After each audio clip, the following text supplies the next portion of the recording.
السلام عليكم ورحمة الله وبركاته. مدرسة أم الأبطال إعدادية بنات، إدارة غرب الزقازيق التعليمية.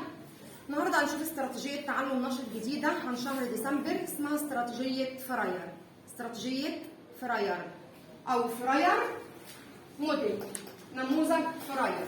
الاستراتيجية ده فراير ده بروفيسور وضع الاستراتيجية دي عشان يبسط لي المفهوم العلمي ويجعل الطالب يعبر بأسلوبه عن المفهوم العلمي.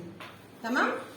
طيب مجالات استخدام الاستراتيجيه بتاعت فراير دي في ايه؟ اكتشاف الاخطاء لدى الطالب وربط خبرات الطالب بالمعلومات الجديده والمفاهيم الجديده. تمام؟ النهارده هنشوف عن درس مواقع الويب هو اللي مناسب للماده بتاعتنا استراتيجيه فراير. الاستراتيجيه بتدور حوالين المفهوم وله 4 محاور: محور التعريف، محور الخصائص، محور مثال دال، محور مثال غير دال للمفهوم. معانا بنات فصل تانية أول، مقسمين الفصل 4 مجموعات: مجموعة 1، مجموعة 2، مجموعة 3، مجموعة 4. كل مجموعة هتناقش محور من محاور الاستراتيجية. مفهوم موقع الويب. أول محور فيه التعريف. مين هتقول محور التعريف؟ اتفضلي. هو صفحة وأكثر مرتبطة مع بعضها تحت في موضوع معين تحت اسم معين. برافو، تعالي حطيها مكانها.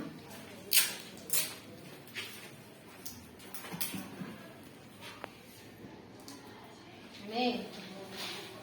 المحور الثاني، برافو عليها، سقفوا لها. المحور الثاني يا سنة تانية، الخصائص. ايه خصائص المفهوم بتاع موقع الويب؟ اتفضلي. الحصول على المعلومات في كل المجالات المختلفة وله 5 مراحل: التخطيط والتصميم والتجهيز والتنفيذ والنشر على الإنترنت. برافو يا مرفي، سقفوا لها.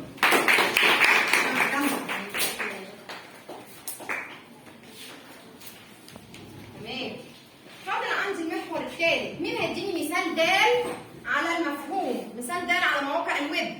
اتفضلي. مثل موقع وزارة التربية والتعليم، موقع وزارة الصحة والسكان، موقع وزارة السياحة. برافو.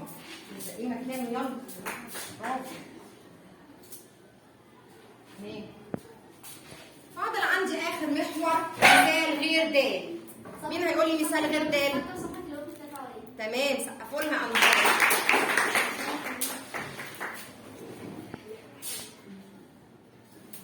برافو. دي استراتيجية فراير. المفهوم، الخصائص، مثال دال، مثال غير دال عن مفهوم مواقع الويب. شكرا بنات فصل تانية أول. أستاذة مشيرة السيد مديرة المدرسة، أستاذة داليا عادل معلم أول حاسب. شكرا لحضرتك.